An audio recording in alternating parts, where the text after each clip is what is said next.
प्यारे बच्चों नमस्कार और एक बार आपका पुनः स्वागत है मेरे YouTube channel NTA net political science में।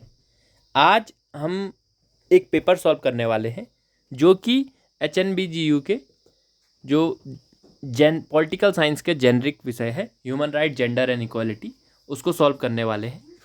पेपर इसलिए आपके लिए महत्वपूर्ण होने वाला है क्योंकि इसमें न केवल पॉलिटिकल साइंस बल्कि इकोनॉमिक्स और जो ह्यूमन राइट है तो उससे भी क्वेश्चन है। तो कहीं ना कहीं राजनीति विज्ञान और इकोनॉमिक्स और इसके साथ साथ बीएड के बच्चों के लिए पेपर इंपॉर्टेंट होने वाला है। तो आइए प्रारंभ करते हैं अपने वीडियो को। जो पहला प्रश्न है वो है हमारा, वैदिक काल में भारतीय समाज में कितनी श्रेणियाँ विभाजित थी। वैदिक काल में भारतीय समाज कितनी श्रेणियों में विभाजित था।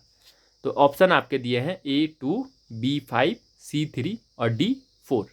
तो जो इसका सही उत्तर बनता है वो बनता है D4, क्योंकि आप जानते हैं कि वैदिक काल में भारतीय समाज 4 वर्णों में विभाजित था और वो 4 वर्ण थे ब्राह्मण, क्षत्रिय, वैश्य और शूद्र। ये इनका घटता हुआ क्रम है। उसके पश्चात दूसरा प्रश्न जो है वह है, भूमंडलीकरण एवं मुक्त अर्थव्यवस्था के आधार पर किस नए राष्ट्र का प्रादुर्भाव हुआ। तो आप जानते हैं कि सोवियत संघ के विघटन के कारण कुछ नए राष्ट्र बने थे, चेकोस्लोवाकिया, स्लोवानिया, रूस छूट गया था बाकी। तो ये इसमें जो ए और बी है तो इसमें से कोई भी उत्तर हो सकता है, स्लोवानिया और रूस में से। तो मेरा विश्वास है कि इसमें ए उत्तर होना चाहिए। ए और बी में से कुछ भी हो सकता है फिर भी, क्योंकि दोनों राष्ट्र जो भूमंडलीकरण है उसके पश्चात अस्तित्व में आए थे। उसके पश्चात तीसरा प्रश्न आपका है, संयुक्त राष्ट्र मानवाधिकार घोषणा पत्र किस वर्ष अस्तित्व में आया। ए है आपका 1942, बी है 1945, सी है 1948 और डी है 1952।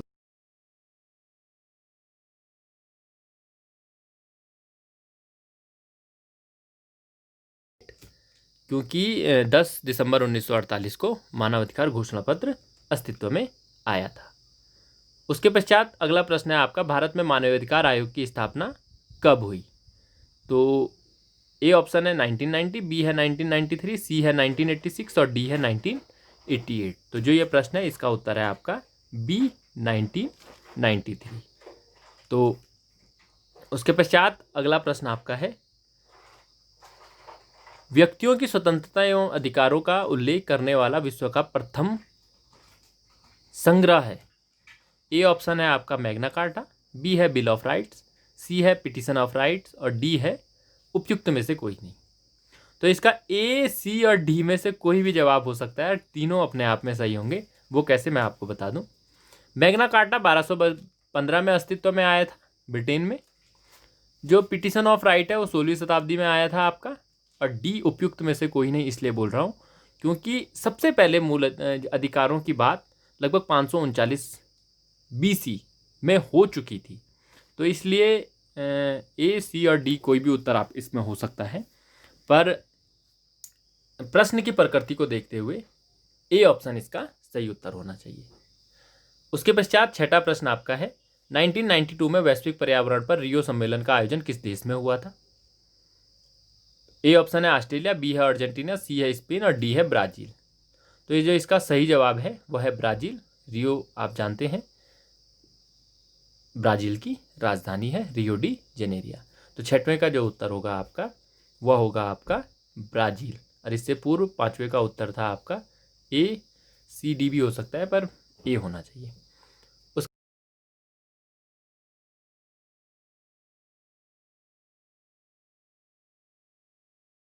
ग्लोबल वार्मिंग का प्रमुख कारण है। ए है औद्योगिक प्रदूषण, बी है मृदा प्रदूषण, सी है ग्रीन हाउस गैसें और डी है उपयुक्त में से कोई नहीं। तो इसका जो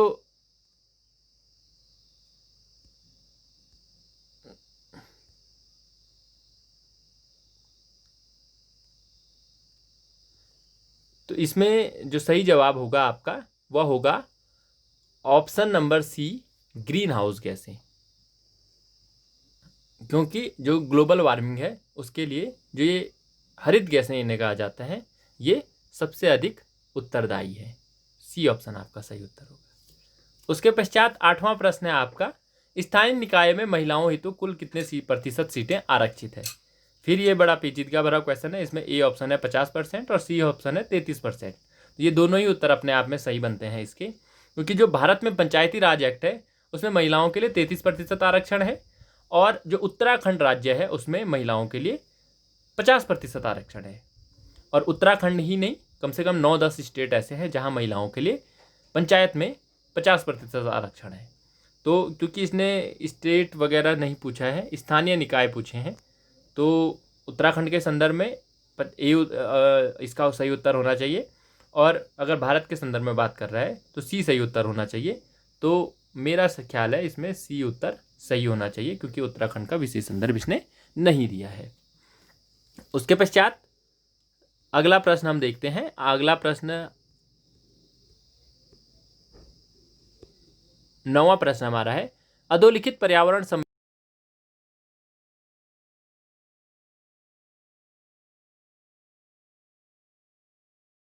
हेलसिंकी सम्मेलन वर्ष दिए हैं 1992, बी 1987, सी 1972 और डी 1974। जब भी इस प्रकार के प्रश्न आपके पास आए तो आप इस प्रश्नों को करने के लिए सबसे पहले उसको ढूंढिए जो आपको आता है। आपको आता है रियो सम्मेलन 1992 में हुआ था, आपने पकड़ लिया सी का पहला सिर्फ एक जगह है, इसलिए ऑप्शन सीधा ही उत्तर बन जाता है आपका ए। फिर भी चेक करने के लिए स्कॉटलैंड सम्मेलन आप जानते हैं 1972 में हुआ था, ए का तीसरा वो कहीं जगह लिखा हुआ है, तो इसलिए इसका जो सही उत्तर बनता है वो बनता है ऑप्शन नंबर ए। उसके पश्चात अगला प्रश्न है आपका 10वां प्रश्न, संयुक्त राष्ट्र पर्यावरण कार्यक्रम UNEP का मुख्यालय स्थित है। ए ऑप्शन है नई दिल्ली में, बी है पेरिस में, सी है नैरोबी में और डी है न्यूयॉर्क में। तो जो इसका सही जवाब बनता है वो बनता है ऑप्शन नंबर सी, नैरोबी में। ऑप्शन नंबर सी, नैरोबी में इसका सही जवाब है। उसके पश्चात अगला प्रश्न है आपका, विश्व पर्यावरण दिवस प्रतिवर्ष मनाया जाता है। आप जानते हैं और सभी जानते हैं कि विश्व पर्यावरण दिवस 5 जून को मनाया जाता है। इस प्रकार बी वाला ऑप्शन इसका सही जवाब है। अगला 12वां प्रश्न है आपका, चिपको आंदोलन के प्रणेता थे। ऑप्शन है आपके पास ए विनोबा भावे, बी महात्मा गांधी, सी सुंदरलाल बहुगुणा और डी उपयुक्त में से कोई नहीं। तो आप सभी जानते हैं कि जो सुंदरलाल बहुगुणा जी थे वो चिपको आंदोलन के प्रणेता थे। तो इस प्रकार सी वाला ऑप्शन आपका सही जवाब बनता है। अगला प्रश्न है आपका, उपभोक्ता संरक्षण अधिनियम में परिवेदना निवारण हेतु कितने स्तर के निकायों की स्थापना की गई है। ए ऑप्शन है 2, बी है 3, सी है 1 और डी है 4। तो जो इसका सही उत्तर है वो है बी ऑप्शन 3।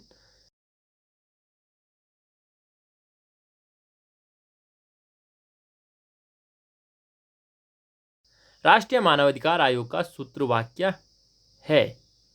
ए ऑप्शन है आपका योगक्षेम वहाम्यम, बी है शुभस्य शीघ्रम, सी है सर्वे भवन्तु सुखिना और डी है उपयुक्त में से कोई नहीं। तो जो इसका सही उत्तर है आपका ऑप्शन नंबर सी, सर्वे भवन्तु सुखिना। उसके पश्चात 15वां प्रश्न है आपका, caste and class in India नामक पुस्तक के लेखक हैं। ए है रजनी कोठारी, बी है वीसी मंडल, सी है GS घुरिये और डी है महात्मा गांधी। तो इसका जो सही जवाब है वो है आपका option number C, GS Ghurye. इसके अतिरिक्त रजनी कोठारी ने भी एक मुख्य पुस्तक लिखी है, पॉलिटिक्स इन इंडिया, तो वो भी आप ध्यान रखिएगा, कई बार पूछ लिया जाता है। उसके पश्चात 16वां प्रश्न है हमारा, लोकसभा में कुल कितने स्थान अनुसूचित जाति जनजातियों के लिए आरक्षित हैं। ऑप्शन है ए 37, बी 47, सी 39 और डी 43। तो जो इसका सही उत्तर है वो है ऑप्शन नंबर बी 47। उसके पश्चात 17वां प्रश्न है आपका, पर्यावरण संतुलन में सर्वाधिक योगदान है। ए वायु प्रदूषण का, बी जल प्रदूषण का, सी मृदा प्रदूषण का और डी ध्वनि प्रदूषण का। तो जो सही उत्तर होना चाहिए वो होना चाहिए ए वायु प्रदूषण, क्योंकि वायु प्रदूषण से जल प्रदूषण और मृदा प्रदूषण अपने आप ही वायु प्रदूषण के से हो जाते हैं। वायु में अगर प्रदूषण है तो बारिश आएगी तो वह जल में भी आ जाएगा और मृदा में भी आ जाएगा। तो सर्वाधिक योगदान वायु प्रदूषण का होना चाहिए, इसका ऑप्शन होना चाहिए ए सही जवाब। उसके पश्चात 18वां प्रश्न है आपका, नाभिकीय प्रदूषण मापन की इकाई है। ए डेसिबल, बी रिएक्टर स्केल, सी रोटजन और डी है AMU। तो जो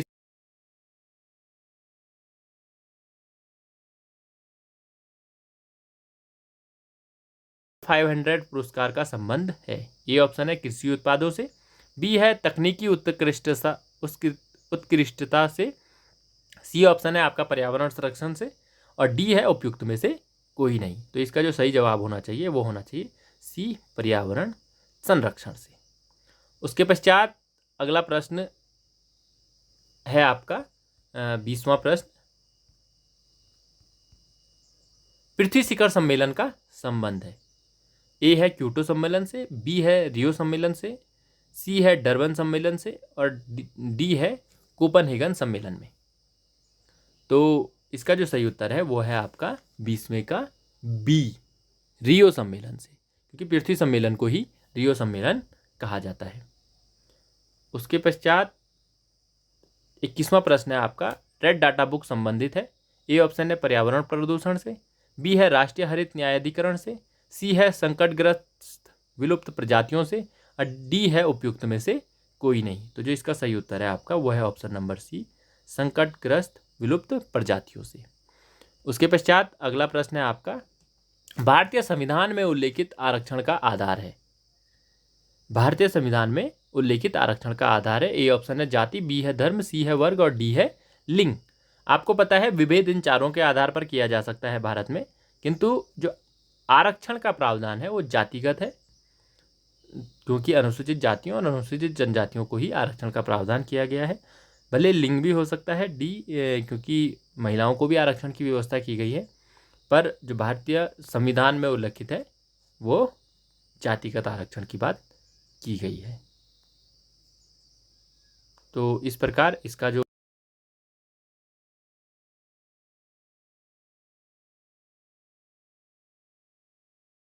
कितनी सीटें आरक्षित की गई है, ए ऑप्शन है 74, बी है 84, सी है 104, और डी है 130।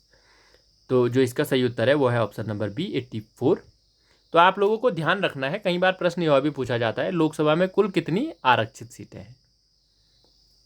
तो आपको ध्यान रखना है 131 लोकसभा में आरक्षित सीटें हैं। पहले 133 थी, 133 इसलिए थी क्योंकि 2 एंग्लो इंडियन के लिए भी आरक्षित थी, पर अब एंग्लो इंडियन की सीटों को हटा दिया गया है। इस प्रकार केवल 131 सीटें, 131 सीटें क्या है लोकसभा में आरक्षित रखी हुई है। उसके पश्चात अगला प्रश्न आपका है 24वां प्रश्न, उपभोक्ता संरक्षण अधिनियम किस वर्ष अधिसूचित किया गया या हुआ। ए ऑप्शन है 1975, बी है 1980, सी है 1986, और डी है 1992। तो जो इसका सही उत्तर है वो है ऑप्शन नंबर सी, 1986। और 2019 में इसमें संशोधन भी हुआ है, यह अभी आप ध्यान रखिएगा। उसके पश्चात 25वां प्रश्न है आपका, सती प्रथा उन्मूलन हेतु सर्वाधिक सक्रिय प्रयास किसने किया। ए है दयानंद सरस्वती, बी है राजा राम मोहन राय, सी है विवेकानंद, और डी है दादा भाई नौरोजी। तो आपको ध्यान रखना है जो बी ऑप्शन राजा राम मोहन राय है, इन्होंने जो सती प्रथा है उसके उन्मूलन में काफ़ी महत्वपूर्ण योगदान दिया, और उनके प्रयासों से ही सती प्रथा उन्मूलन भारत में हो पाई थी। उसके पश्चात 26वां प्रश्न है आपका, अभी तक संपन्न किस लोकसभा निर्वाचन में निर्वाचित महिलाओं की संख्या सर्वाधिक रही है। ए ऑप्शन है चतुर्थ, बी है 12वीं, सी है 14वीं, और डी है 17वीं। तो आपको ध्यान रखना है जो 17वीं लोकसभा है उसमें सर्वाधिक महिलाओं की संख्या रही है लोकसभा ने।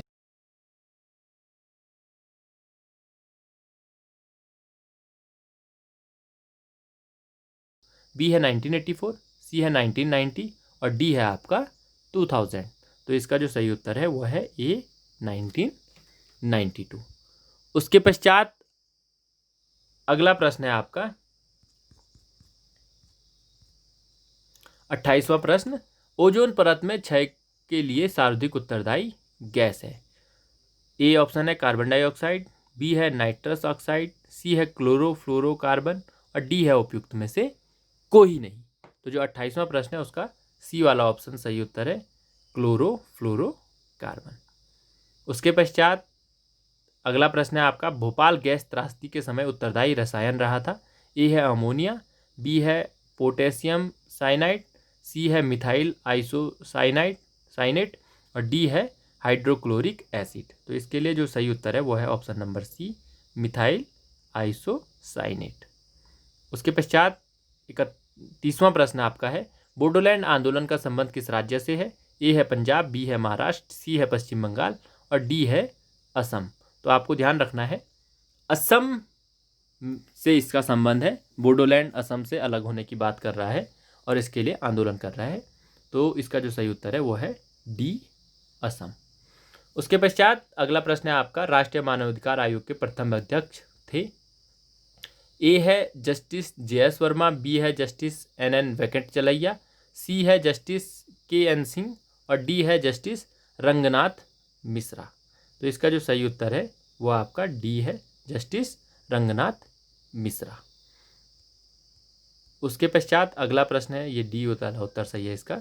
उसके पश्चात आपका जो 32वां प्रश्न है वो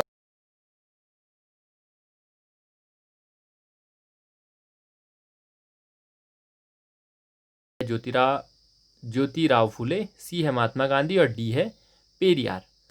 तो जो दलित शब्द का प्रयोग है वो कहीं ना कहीं आपका जो गांधी जी ने भी किया था, पर गांधी जी ने दलित के लिए हरिजन शब्द का प्रयोग किया था। और इस प्रकार जो ऑप्शन यहाँ दिए हुए हैं इसमें ए ऑप्शन सही होना चाहिए, डॉक्टर भीमराव अंबेडकर। 33वां प्रश्न है, हरिजन नामक पत्रिका के संपादक थे?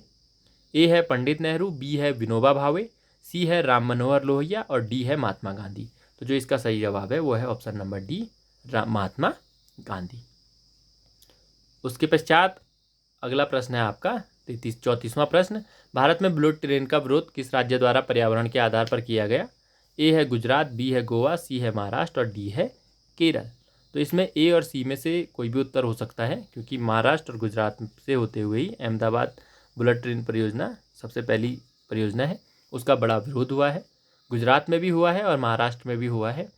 तो मेरा अनुमान है इसका जो सही जवाब होना चाहिए वो होना चाहिए ऑप्शन नंबर ए, गुजरात। अंतिम प्रश्न है आपका, संयुक्त राष्ट्र मानवाधिकार परिषद का मुख्यालय कहाँ स्थित है? ए ऑप्शन है न्यूयॉर्क, बी है पेरिस, सी है रोम और डी है जनेवा। तो जो इसका सही उत्तर है वो है ऑप्शन नंबर डी, जनेवा में। इस प्रकार ये पेपर हमने सॉल्व किया और इसके जो क्वेश्चंस हैं कहीं ना कहीं जो महत्वपूर्ण एग्जाम्स होते रहते हैं उन एग्ज़ाम में आते रहते हैं और बार बार हमने इन प्रश्नों को आते हुए देखा है। इसलिए आपसे उम्मीद है कि आप इन प्रश्नों को, अगर पेपर में एग्ज़ाम में गलत भी हुए हैं तो इन प्रश्नों को याद कर लेंगे, ताकि आने वाली परीक्षाओं में आपके लिए महत्वपूर्ण हो सके और आपको अच्छे अंक दिला सके।